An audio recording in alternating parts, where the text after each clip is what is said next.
자, 이제 노트 10부터 우리 순서가 15까지 노트가 있는데 15까지는 다 다루지 못할 것 같습니다. 그래서 여기에 인터페이스 얘기가 나오고요. 그 다음에 이너 클래스라고 내부 클래스와 스레드 얘기가 나와요. 근데 이건 되게 짧아. 금방 할 수가 있고요.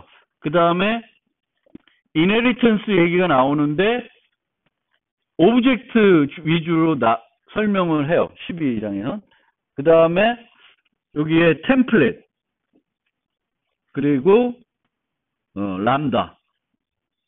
그래서 13, 14가 조금 고급스러운 내용이죠. 아주 조금 더. 그래서 여기까지를 이제 목표로 한번 이번 학기에 하는 걸로 한번 목표로 가지고 이제 우리가 지금 전반부에 자바 관련된 객체 지향 기초적인 얘기를 했고 그 다음에 이제 자바 기본적인 것들 원시 타입, 조건문, 반복문, 배열, 문자열 이렇게 다뤘고 이제는 다시 좀 고급 내용으로 넘어가고 있습니다. 다시 객체 지향 또는 고급 내용으로 이제 넘어간 시점이다 라고 생각하시면 되겠습니다. 그래서 인터페이스와 관련된 얘기를 오늘 좀 하겠습니다.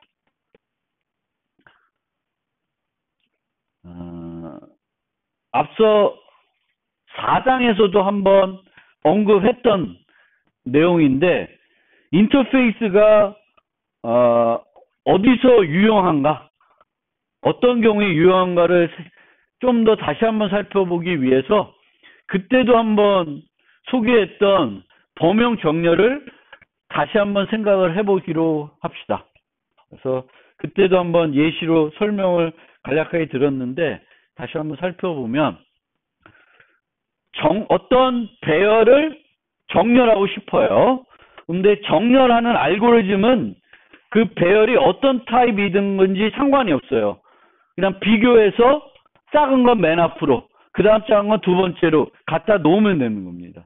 물론 타입마다 비교하는 방식은 다르겠지만 비교하고 나서 이걸 막 위치를 바꾸는 그 정렬 알고리즘은 바뀔 필요가 없어요. 그래서 얘는 여러 타입마다 다르게 구현할 필요가 없습니다. 그러면 하나만 구현하는 게 좋겠죠. 그래서 그게 이제 범용 프로그램이 될 텐데, 즉 다양한 종류의 타입을 받아서 정렬하고 싶다라는 겁니다. 그런데 여기서처럼 이렇게 해놓으면 얘는 뭐만 받을 수 있어요? 정수 배열만 받을 수 있겠죠. 그래서 별로 안 좋겠죠. 그러면 얘를 범용으로 바꾸고 싶다. 그럼 어떻게 할 수 있냐면은 자바에서는 오브젝트 배열을 쓸 수 있습니다. 오브젝트 배열. 그럼 오브젝트라고 하는 것은 자바에서는 어떤 특성을 갖고 있어요? 상수 계층 구조도를 그리면 항상 자바에서 상수 계층도를 그리면 가장 꼭대기에 누가 있어요? 오브젝트가 있습니다. 그리고 항상 자식, 후손 타입들은 부모 타입에 유지할 수 있죠.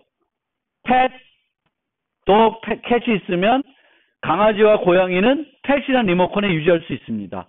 그 얘기는 오브젝트라고 하는 리모컨에는 모든 종류를 다 유지할 수 있어요. 그리고 자바에서는 A가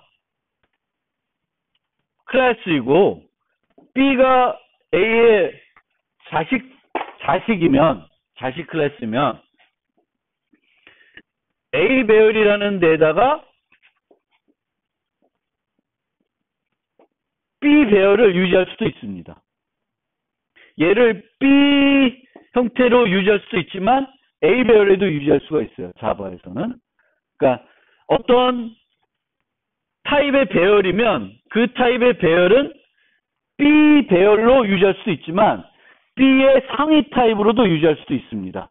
그 얘기는 오브젝트 배열이면 자바에 존재하는 모든 종류의 배열은 다 여기다가 유지할 수 있습니다. 단 뭐는 유지 못하냐면 인테저 배열이 있으면 얘는 여기다 직접 대입할 수는 없어요. 얘는 원시 타입 배열이고 얘는 객체 배열이에요. 그러니까 모든 종류의 객체 배열은 여기다가 인자로 전달할 수 있지만 오브젝트 배열로 이렇게 인자 썼을 때 전달 못하는 배열은 뭐가 있어요? 원시 타입 배열들은 여기에는 전달을 못합니다. 그런 단점은 있어도 다바에 존재하는 다양한 배열은 받을 수 있기 때문에 되게 매력적인 형태는 돼요. 범용 알고리즘으로. 그런데 이 함수는 다양한 종류의 타입의 배열, 객체 배열을 인대로 받을 수는 있지만 정렬을 한다는 것은 안에서 뭐를 해야 되냐면은 비교를 해줘야 돼요. 비교를 해줘야 되는데 오브젝트 배열이 되면 우리가 어떤 리모컨, A 리모컨이면 이것 가지고 할 수 있는 일은 뭐에서 좌우돼요? 이 리모컨에 있는 버튼에 의해서 좌우되는 거죠. 그러니까 A에 F, G 있고 여기는 F, G, H가 있으면 이 H는 A 리모컨으로는 못 쓰는 거죠. 그렇죠? 그 얘기는 오브젝트에 이런 함수가 없으면 이 함수를 부를 수가 없습니다. 그렇죠? 그래서 오브젝트 배열이라고 하는 것은 다양한 종류의 객체 타입의 배열들을 받을 수 있어서 좋지만 결국은 정렬 알고리즘을 구현하는 데 있어서는 도움이 안 돼. 왜? 정렬 알고리즘은 비교를 할 수 있어야 되는데 이 리모컨 갖고는 비교할 수가 없습니다.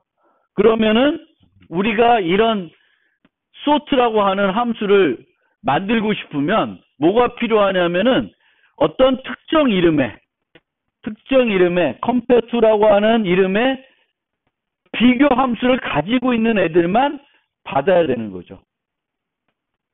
즉 나중에 요때 가면 한 번 더 얘기하겠지만 우리가 범용 프로그래밍은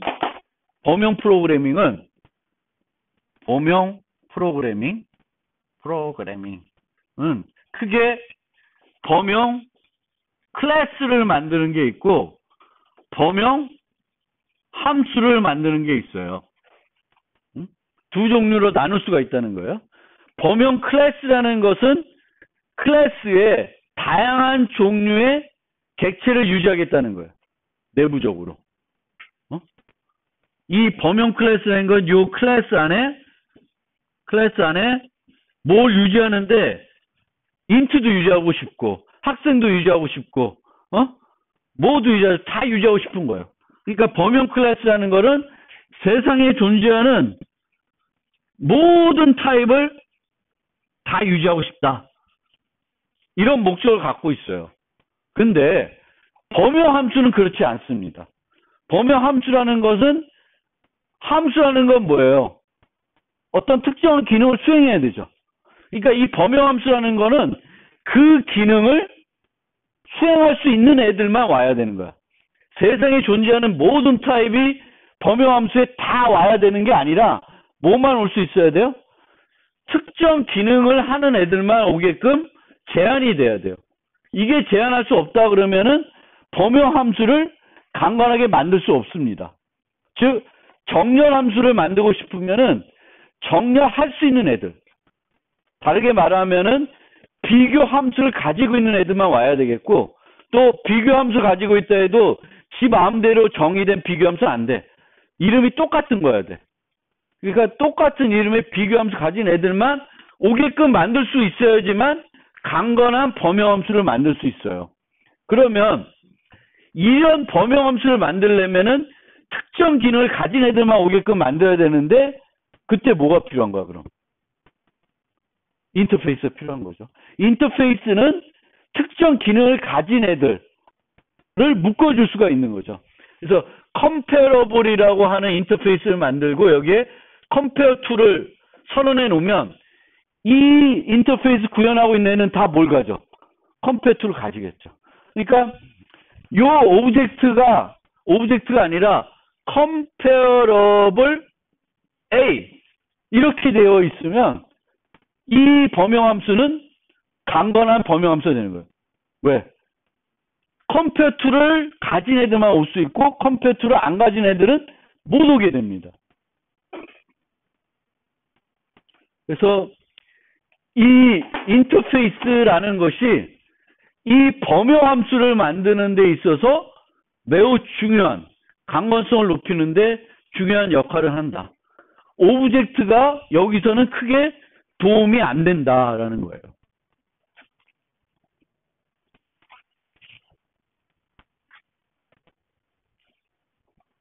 그래서 이렇게가 되는 게 아니라 이렇게 돼야 되는 게 맞다. 이렇게 돼야 된다는 거예요. 그러니까 이렇게 어떤 특정 기능을 가진 애들로만 제한하기 때 유용하게 쓰일 수 있는 게 인터페이스이다. 인터페이스.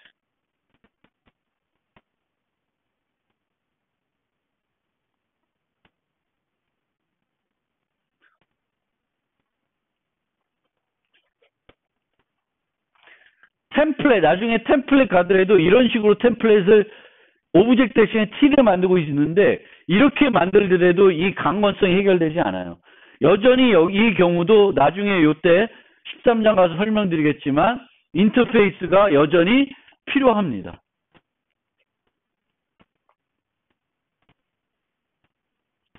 그래서 예전에는 요 T가 나오기 전까지, 템플릿 기능이 나오기 전까지 컴패러블은 이런 모습을 했어요. 이런 모습을. 그래서 원래는 A라는 클래스가 뒤에 나오겠지. 뒤에 나오면 implements comparable 하면 저거를 구현해야 되죠. int compare to를 구현해야 되는데 얘는 어떤 애들이 구현할지 모르니까 여기에 뭐가 돼 있어요. 예전에는 오브젝트로 정의했어요. 그런데 이렇게 오브젝트로 여기에 정의되어 있으면은 얘를 구현할 때 원래 기대하는 건 어떤 애들이 오기를 기대하는 거예요. A에 대해서 컴페어 투를 만들면 뭐랑 뭐를 비교하려는 거야. A와 A 타입의 객체와 또 다른 A와 비교하는 거죠.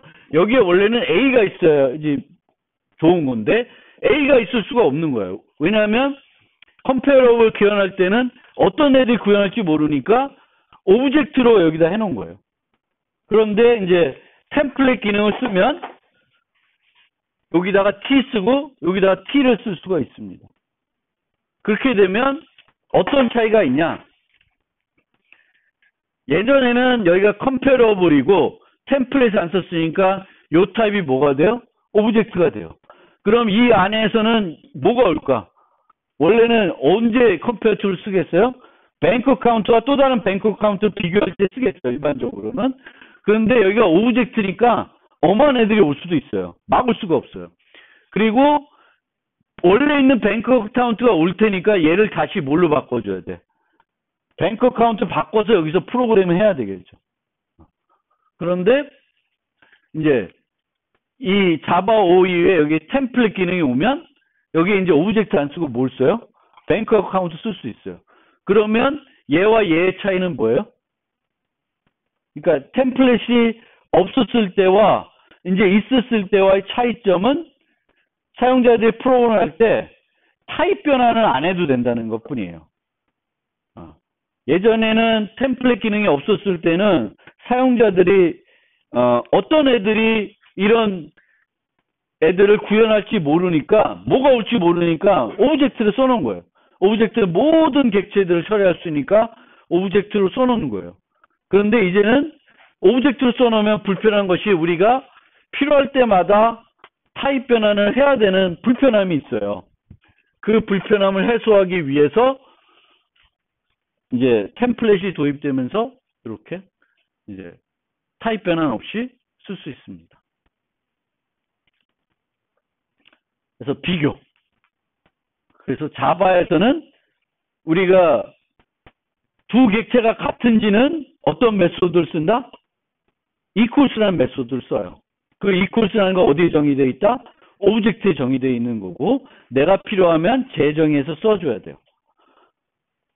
서로 같은지 비교하는 게 아니라 네가 나보다 크니 작니 요걸 비교하고 싶을 때는 자바에서는 compareable을 쓰게 되어 있습니다. compare 인터페이스를 구현해서 compare to 함수를 쓰게 되고 있고, 이제 자바 5 이후에는 템플릿 버전을 쓰게 됩니다. 그래서 템플릿 버전을 쓰면은 타입 변화를 하지 않고 편안하게 프로그램 할 수 있고, 이렇게 해놓으면 이때는 엉뚱한 애가 올 수 있죠. 근데 지금은 이제는 엉뚱한 애가 올 수가 없어요. 무조건 뱅크 어카운트밖에 못 와요. 그래서 그런 프로그램의 강건성도 높아지고, 프로그래머가 프로그램을 할 때 편해지고, 왜? 타입 변환 안 해도 되니까. 그래서 템플릿은 그런 장점들을 가져다 주고 있습니다. 자, 다시 요 돌아와 봐서 이 경우에 얘도 그렇지만 오브젝트 아더도 그렇지만 아더도 그렇고 뱅크 어카운트 아더도 그렇지만 둘 다 타입은 무슨 타입이에요? 참조 타입이죠. 객체니까. 객체면은 우리가 함수를 만들 때 항상 늘 뭘 생각해 줘야 돼요? 예외 처리 관련해서 뭘 생각해 줘야 돼요? 널이 올 수 있다는 걸 생각해 줘야 되죠. 근데 얘 경우에는 널이 올 경우에는 특별하게 반환값을 통해서 처리해 줄 수 있는 방법이 없어요. 왜? 널이 왔다고 해서 나보다 작은 애구나, 큰 애구나, 같은 애구나 라고 판단할 수가 없습니다. 그래서 얘는 널이 왔다고 해서 내가 여기다가 if other equal null 이면 throw new null pointer exception. 프로그램 과정에서 문제가 생기면 찾으려고 이렇게 구현할 수도 있는데, 이걸 안 하면 어떻게 돼요? 이걸 안 하고 그냥 저렇게 구현했다. 밸런스 빼기 other 밸런스 하는 거랑 이거랑 차이가 있을까? 만약 널이 왔으면, 널이 오면 이 경우에는 뭐래요? 널 포인트 익셉션이 발생하죠. 근데 누가 발생한 거야? 내가 한 거죠. 근데 그냥 안 하고 밸런스 빼기 other 밸런스인데 other이 널이야. 근데 널인 걸 이용해서 밸런스에 접근할 수 있어요? 못하죠. 그럼 시스템에서 뭘 발생시켜? 널 포인트 익셉션을 발생합니다. 그러니까 여기서는 내가 이걸 안 해도 널이면 어차피 널 포인트 익셉션이 발생해요. 그러니까 이런 경우에는 내가 굳이 이거 할 필요 있을까요? 할 필요가 없죠. 그래서 여러분들이 그 함수를 만들 때 참조 타입이 온다. 그럼 항상 뭘 생각하셔야 돼요? 예외 처리 관련해서. 널이 올 수 있다는 걸 생각해 줘야 돼요. 근데 그 널이 왔을 때 내가 직접적으로 널 포인트 익셉션을 발생해 줘야 되냐는 거는 그렇지 않을 수 있어요. 왜냐하면 내버려 두면 저절로 발생이 돼요. 저절로 발생되니까 내가 직접적으로 널 포인트 익셉션은 발생할 이유는 없어요. 단지 보통 함수를 만들 때 널이 오면은 내가 얘를 발생하지 않고 딴 짓을 할 수 있어. 예외를 발생하지 않고 다르게 할 수 있어요. 그럼 다르게 하시는 게 좋은 거예요. 굳이 예외를 발생 안 하고. 이제 그거를 여러분들이 살펴보셔야 됩니다. 자, 그 다음에 나중에 그 equals랑 비교해 보겠지만, equals는 멤버 변수가 어떤 클래스가 5개 있어요. 5개 멤버 변수 갖고 있어요. 그러니까 상태가 5개라는 거죠. 그럼 equals를 구현할 때는 어떻게 하냐면 이 5개를 다 비교해 봅니다. 그래서 다 같아야지만 equals가 true를 줘요. 그런데 compare to는 그렇게 만들지 않고 멤버 변수가 5개라고 하더라도 이 중에 하나만 갖고 비교할 수도 있고 2개만 갖고 비교할 수도 있어요. 그건 누구 마음이야? 맞는 사람 마음이에요. 그러니까 compare to는 일반적으로 5개를 다 가지고 비교를 안 합니다. 여기서도 뱅크 어카운트는 계좌번호를 가질 수도 있고 뭐 여러 가지 할 수 있는데 뭘 이용해서 비교하고 있어요? 잔액만 가지고 비교하고 있습니다. 그럼 잔액을 가지고 비교할 때는 여러분들 구현해 보라 그러면 어떻게 구현하냐면 많은 사람은 이렇게 구현할 수 있을 거예요. 그래서 밸런스와 제 밸런스를 비교해서 그 인자값이 더 크면은 음수를 하고, 같으면 0. 밸런스, 내가 더 크면은 양수를 반환하게끔 만들 수 있어요. 근데 이렇게 하는 것보다는 여기 주석되어 있는 요게 더 간단한 방법입니다. 그러니까 두 개의 정수를 같은 지를 비교하는 게 아니라 누가 더 큰지 비교를 하게 되면 그때는 무슨 개념이에요? 주로 뺄셈 개념입니다. 그래서 직접 뺄셈을 해서 구현할 수가 있습니다. 뺄셈을. 그래서 이렇게 구현하는 것보다 이렇게 구현할 수 있는데 이렇게 구현했을 때 문제는 뭘까요? 밸런스 빼기 5 밸런스 했을 때 문제. 이렇게 하지 않고 이렇게 구현했을 때.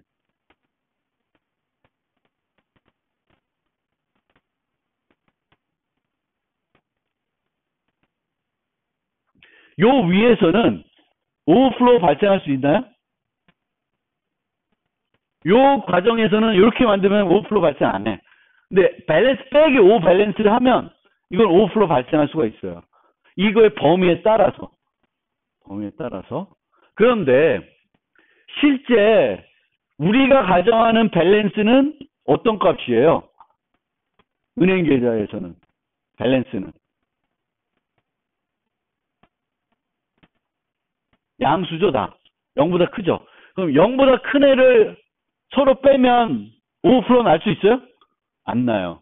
그러니까 이거의 특성을 보셔야 돼요. 특성을.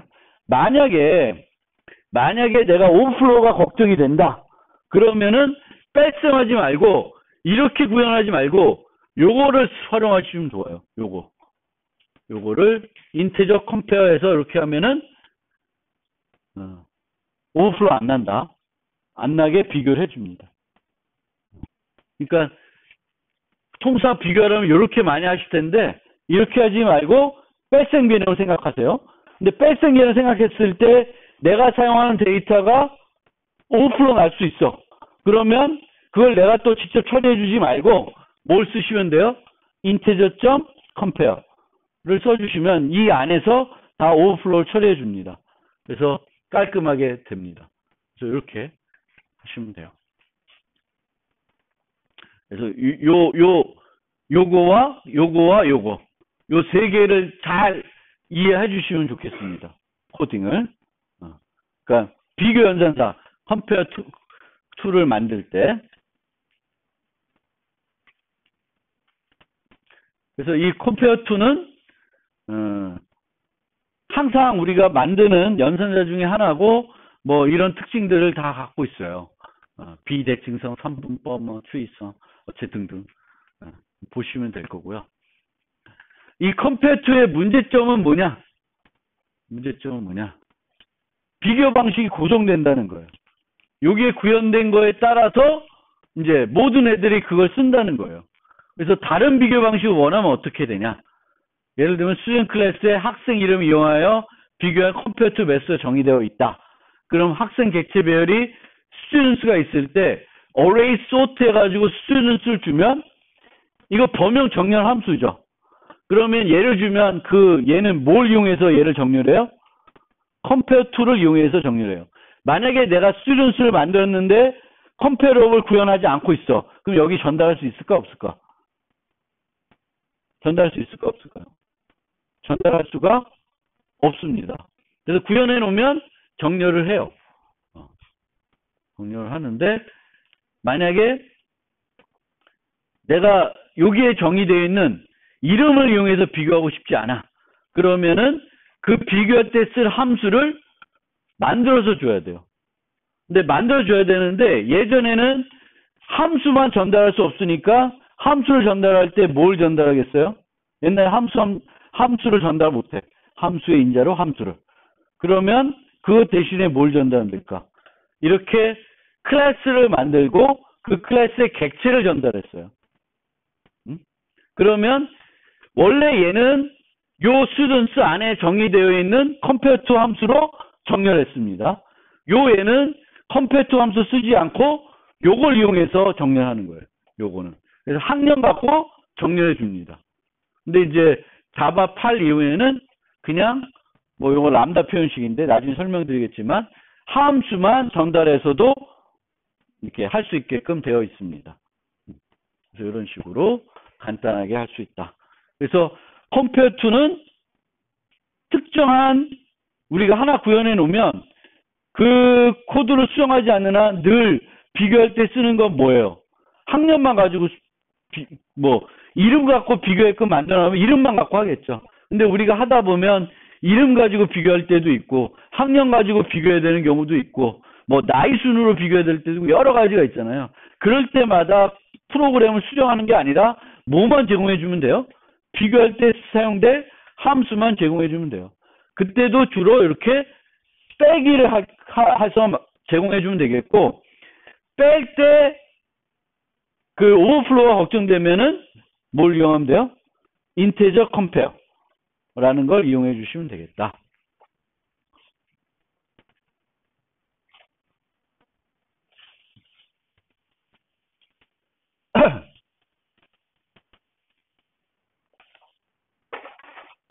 그래서 여러분들이 컴패러블 인터페이스는 구현할 줄 알아야 돼요. 그러니까 내가 어떤 함수를 만들어서 어떤 클래스를 만들었는데 이 클래스가 비교할 게 필요해. 그러면 그 비교에 내 응용에서 주로 쓰는 비교에 맞는 비교 함수를 만들 줄 알아야 됩니다.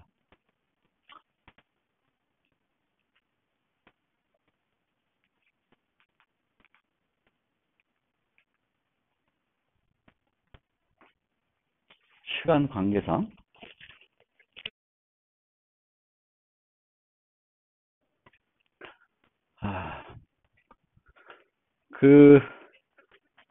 다시 한번 이제 정리를 좀 해보면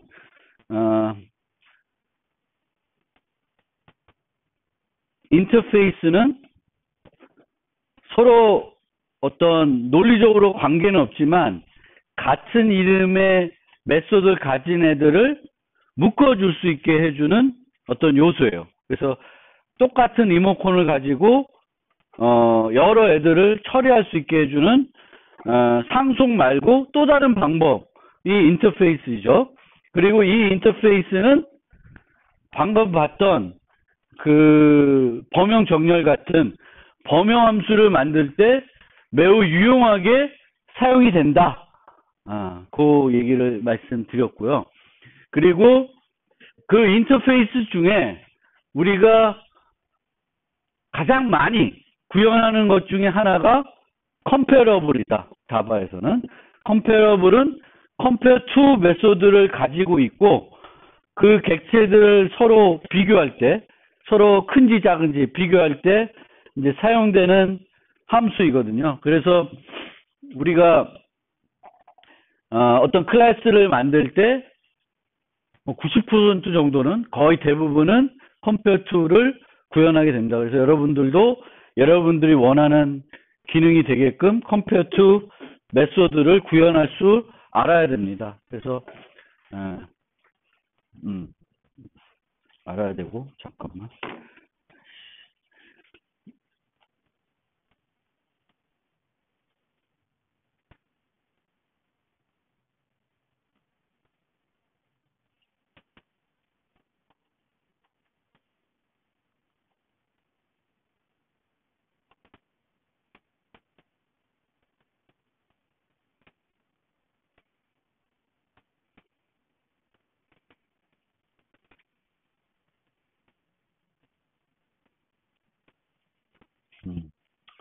특별히 하여튼 그렇네.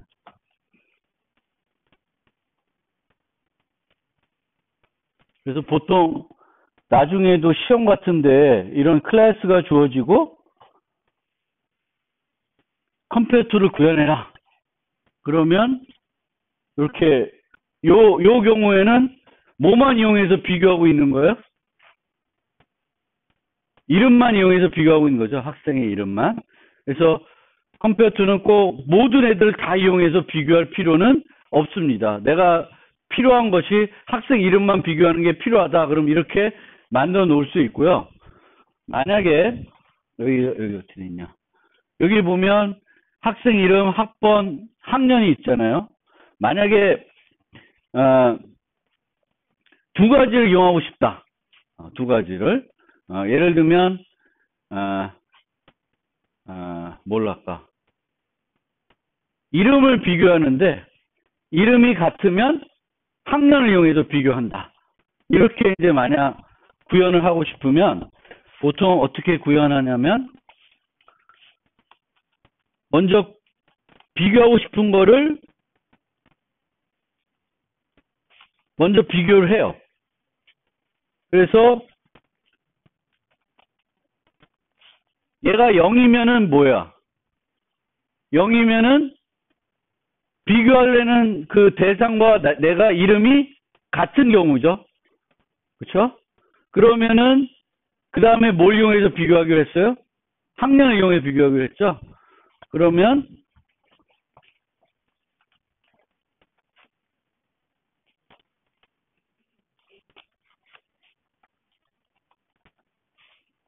이런 식으로 보통 구현을 하게 됩니다. 그래서 하나를 이용해서 구현한 다음에 얘가 같으면은 그 다음 걸 이용해서 비교를 하고 합니다. 이 경우도 뺄셈 하니까 5%를 걱정해야 되는데 학년은 1, 2, 3, 4 뭐 4개밖에 없으니까 5% 난리는 없죠. 그래서 그냥 빼기만 하면 되는 거고요. 그래서 이런 식으로 뭐 여러 개 갖고 비교해야 된다. 그러면 또 얘가 같으면 또 뭔가 다른 거 갖고 비교할 수 있는데 그렇게 복잡하게 만들 이유는 없는데 보통은 거의 한 2개까지는 쓰는 경우도 종종 있습니다. 그러면 이런 형태로 가시면 돼요. 하나 뭐 거꾸로 가면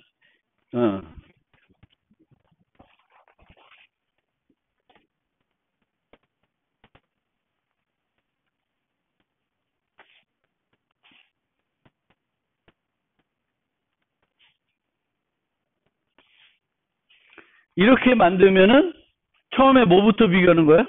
학년. 그래서 학년이 다르면 이름을 갖고 또 비교하는. 그래서 어떻게 비교하고 싶은지 내가 만들면 되는 거고 한번 이렇게 만들어 놓으면 얘를 수정하지 않느나 늘 비교할 때는 이 방법을 쓸 수밖에 없어요. 근데 다른 방법을 원한다 그러면은 이제 그 보통 메소드들이 컴퓨터를 이용하지 않고 별도 함수 갖고 비교할 수 있게 만들어 놨습니다. 그래서 그런 버전들을 추가로 이용하시면 돼요. 얘를 수정하려고 하지 말고. 그래서 이 컴퓨터를 우리가 필요한 형태대로 만들 수 있어야 된다 라는 거고, 컴패러블은 아직은 요 템플릿을 배우지 않았지만 스튜던트에 대해서 컴패러블 구현하면 여기에 뭐가 들어가요? 스튜던트가 들어가는 거예요. 왜? 학생과 학생을 비교할 테니까. 그래서 그렇게 이해를 해주시면 되겠고, 인터페이스와 관련돼서 조금 특별한 인터페이스 하나에 대해서 좀 소개를 하면은 마커 인터페이스라는 게 있습니다. 보통은 인터페이스는 컴패러블처럼 인터페이스하고 컴패러블하고 뭐 여기에 함수들이 선언되어 있죠. 그럼 이걸 구현한 애들은 여기에 있는 함수들을 다 정의해야 됩니다. 근데 마커 인터페이스라는 거는 여기에 아무것도 없어요. 아무것도 없는 거를 말합니다. 인터페이스를 정의해 놨는데 함수가 하나도 없어. 선언되어 있는 게. 그럼 이거를 구현하는 어떤 클래스는 할 일이 있나요? 해야 될 일이 없습니다. 그럼 어떤 용도로 쓸 수 있냐면 이런 게 가능해요.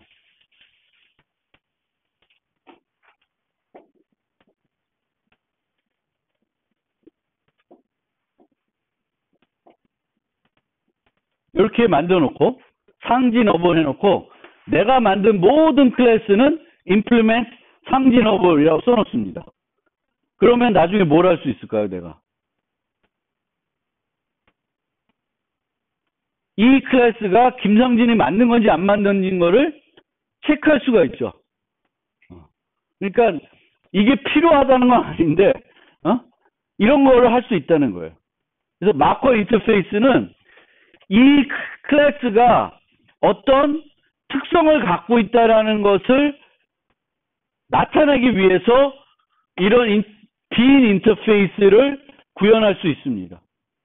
빈 인터페이스를 만들어서 내가 할 수 있다는 거고, 여기에 보면 대표적으로 자바 라이브러리에 표시 인터페이스, 빈 인터페이스로 되어 있는 것이 두 개가 있어요.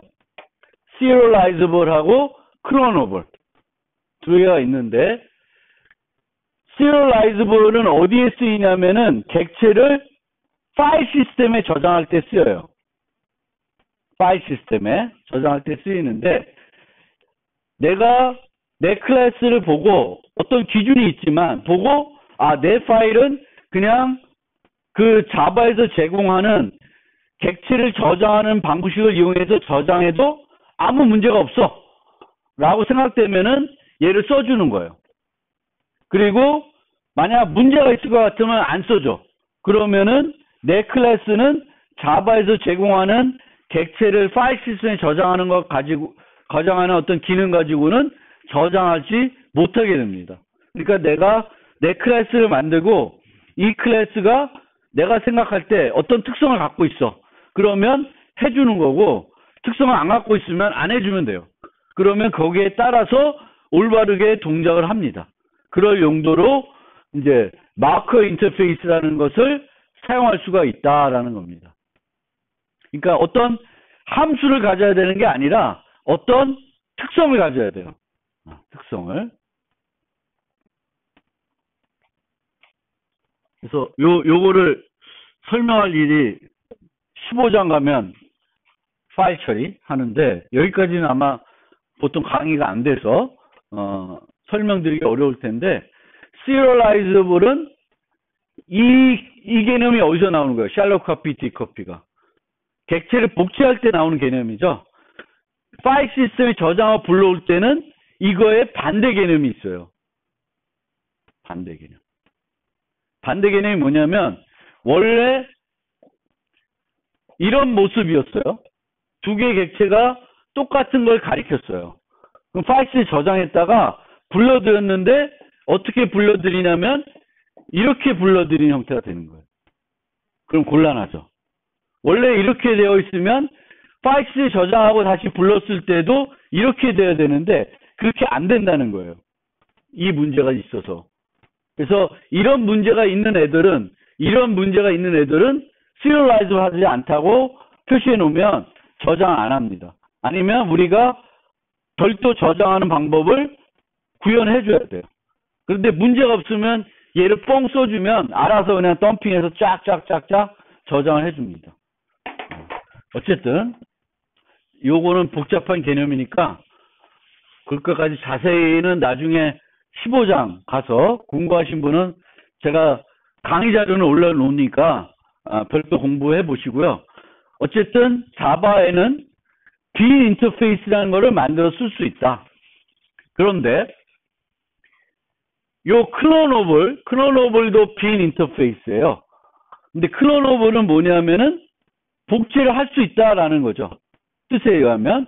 근데 클론이라는 메소드는 어디에 정의되어 있냐면은 어디에 정의되어 있어요? 클론이라는 거 혹시 아시는 분? 이퀄스와 마찬가지로 어디에 정의되어 있냐면은 오브젝트에 정의되어 있어요. 그럼 오브젝트에 정의되어 있으면 모든 애들이 클론을 갖고 있어, 안 갖고 있어? 갖고 있죠. 그러니까 클로너블은 빈 인터페이스에 있어요. 거기다가 클로너블 해가지고 클론 넣어봤자 의미가 없어요. 왜? 클론은 모든 애들이 갖고 있기 때문에. 그래서 얘는 내가 모든 애들이 클론을 갖고 있지만 클론하면 곤란해. 그럴 때는 클로너블을 표시 안 하고 클로너블 해도 된다 그러면 클로너블을 써주고 클론을 재정의해 주는 거예요. 그래서 얘랑은 성격이 조금 달라.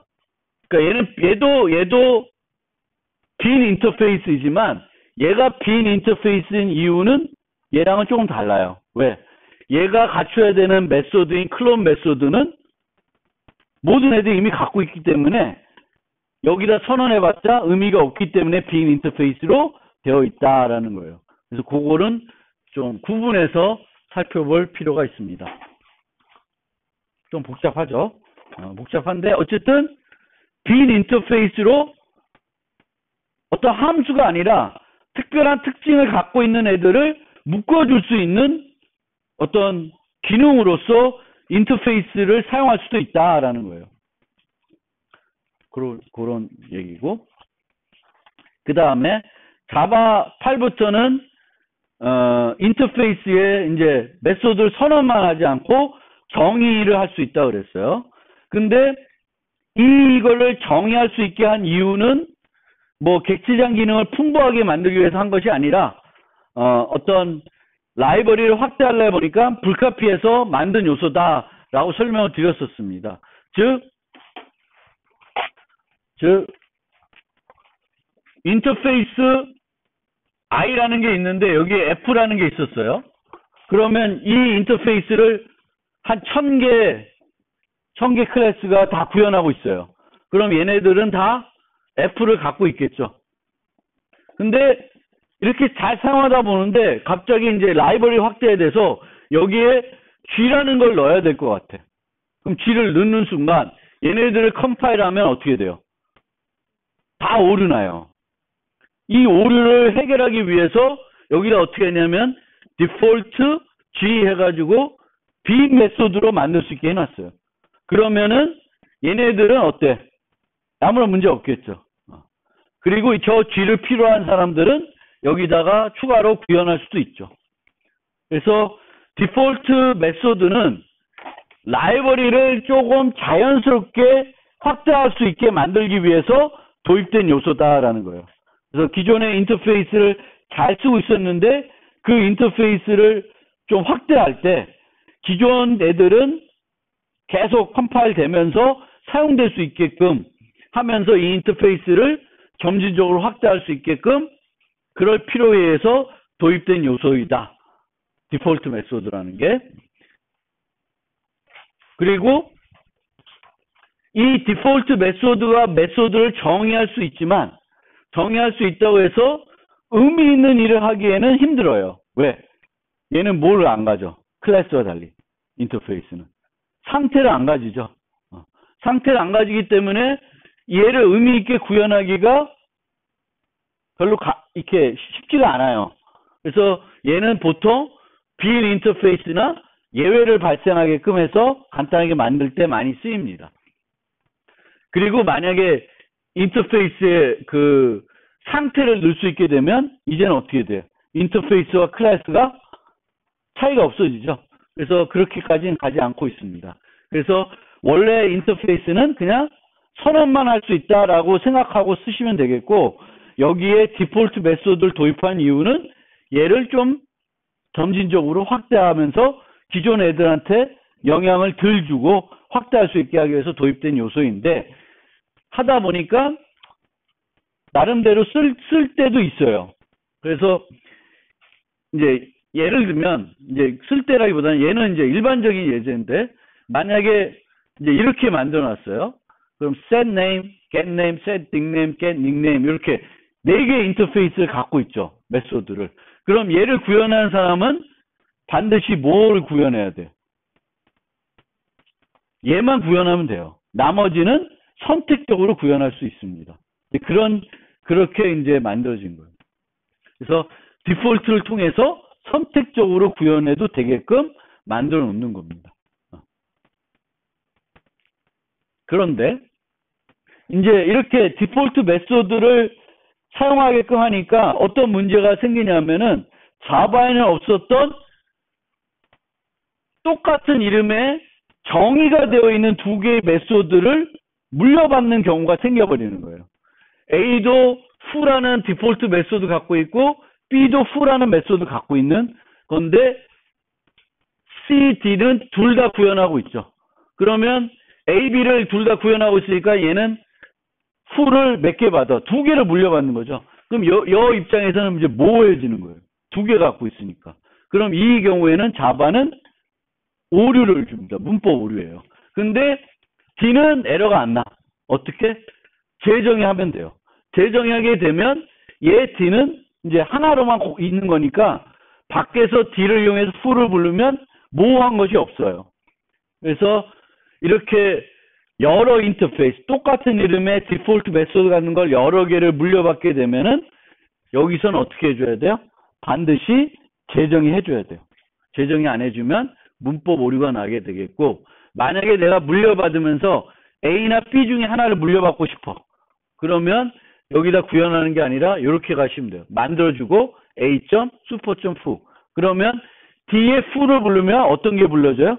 A께 불러지는 거죠. 되는 거고. 요거는 X의 fu라는 게 이미 있어요. 그러면 Y는 X를 상속받기 때문에 Y도 fu를 이미 갖고 있죠. 그래서 이 두 개를 물려받아도 뭐가 더 우선돼? 얘가 더 우선돼요. 그래서 문제가 없는 거예요. Y는. 그리고 이런 경우는 에러가 됩니다. 이렇게는 안 돼. 여기 A가 fu를 갖고 있는데 B가 얘를 확대하는 거예요. 그러면서 또 B를 fu를 정의할 수는 없습니다. 그래서 요거는 안 돼. 에러. 그래서 어쨌든 이제 디폴트 메소드가 도입되면서 자바에는 없었던 이중상속의 문제점이 생기는 거예요. C부분에는 그게 있죠. 여러 클래스로부터 상속받을 다중상속할 수 있기 때문에 얘가 갖고 얘가 두 개로부터 상속받을 때 얘도 똑같은 메소드 갖고 얘도 갖고 있을 수 있어요. 그러면 문제가 생기죠.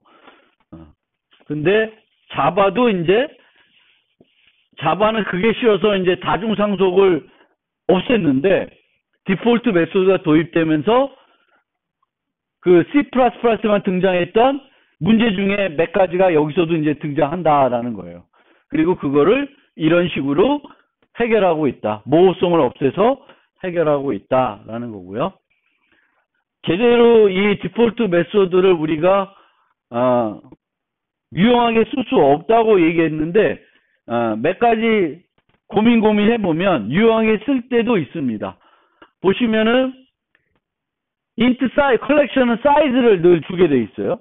그러면 is empty는 이런 식으로 구현할 수도 있습니다. 즉 상태에 대해서 간접적으로 접근해서 코딩할 수는 있다는 거예요. 사이즈는 늘 현재 사이즈 반환하겠죠. 그럼 이렇게 구현해서 is empty를 구현해 놓을 수 있다는 거예요. 그러면 밑에 있는 애들, 컬렉션을 상속받는 애들은 is empty는 이제 구현 안 해도 되겠죠. 그래서 디폴트 메소드로 다 처리가 되는 거고요. 요런 메소드가 있을 때 move도 이렇게 간접적으로 이용해 가지고 유용한 메소드. 모든 move는 다 이걸로 처리할 수 있죠.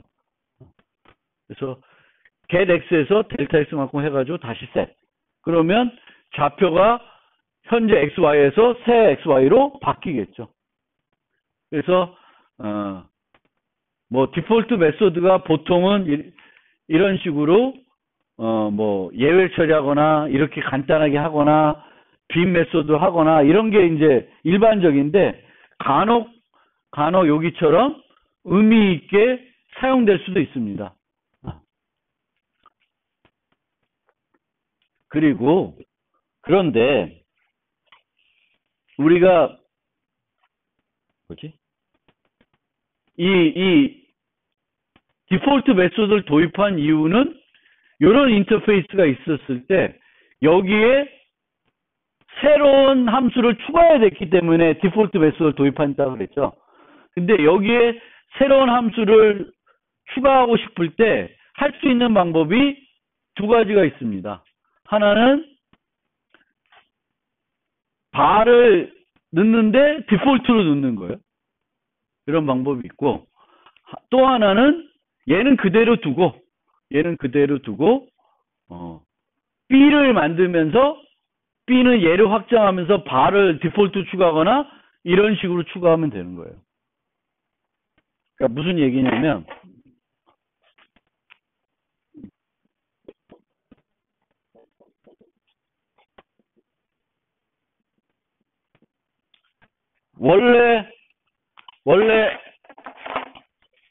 X라는 클래스가 implement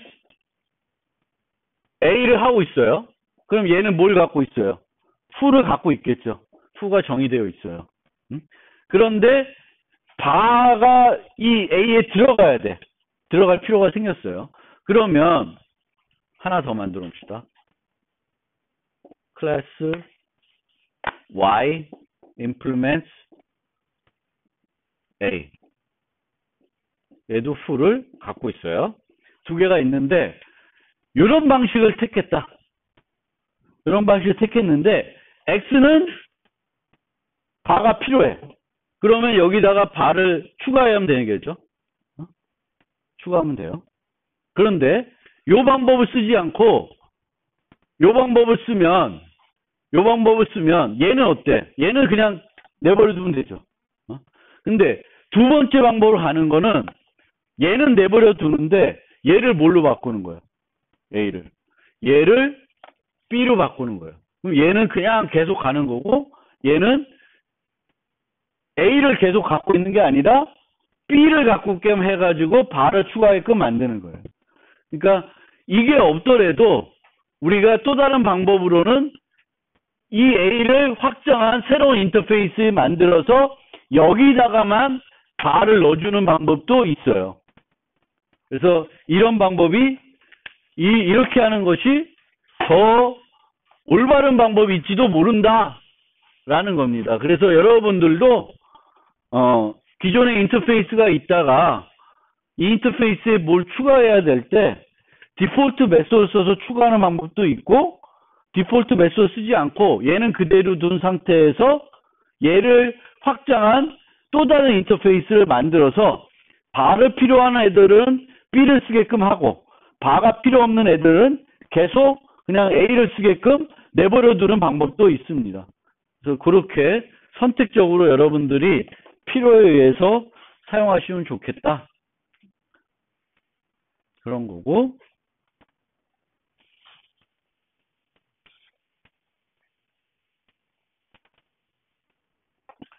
그런 거고. 이제 인터페이스에 또 추가된 기능이 스태틱 메소드를 정의할 수 있게 원래 못했는데 할 수 있게 해줬고 얘를 추가할 수 있게 해준 이유는 예전에는 컬렉션 인터페이스라는 게 있고 얘와 관련돼서 어떤 유용한 스태틱 메소드를 정의되어 있는 별도 클래스가 있었어요. 그래서 항상 자바 라이브러리에 보면 옛날에는 인터페이스가 있으면 그 인터페이스와 관련된 유틸리티 클래스가 있었어요. 근데 이제 앞으로는 여기다 스태틱 메소드를 정의할 수 있으니까 이런 애들이 이제는 필요 없게 되는 거예요. 얘에다 몽땅 스태틱 메소드 다 넣을 수 있으니까. 그래서 그런 의미에서 이제 스태틱 메소드도 추가할 수 있게 해줬고, 그리고 디폴트 메소드를 만들다 보니까 불편한 게 있었어요. 만약에 이렇게 얘네들이 다 공통적으로 필요한 어떤 기능들이 있었어요. 그러면 얘가 하나 더 늘어야 되는 거죠. 근데 이렇게 되면은 얘가 구현해야 되는 게 하나 더 늘죠. 그래서 그렇게 하면 별로고, 이렇게 프라이빗 하면 이 프라이빗 메소드는 밑에서 상속되는 메소드가 아니에요. 그러니까 요렇게 만약에 이 햄이라는 게 여기서만 쓰이고 밑에서 구현할 필요가 없는 애야. 그럼 이렇게 디폴트로 가지 않고 자바 9부터는 프라이빗 메소드를 정의할 수 있게 해줬다. 그거 하나 설명을 드렸습니다.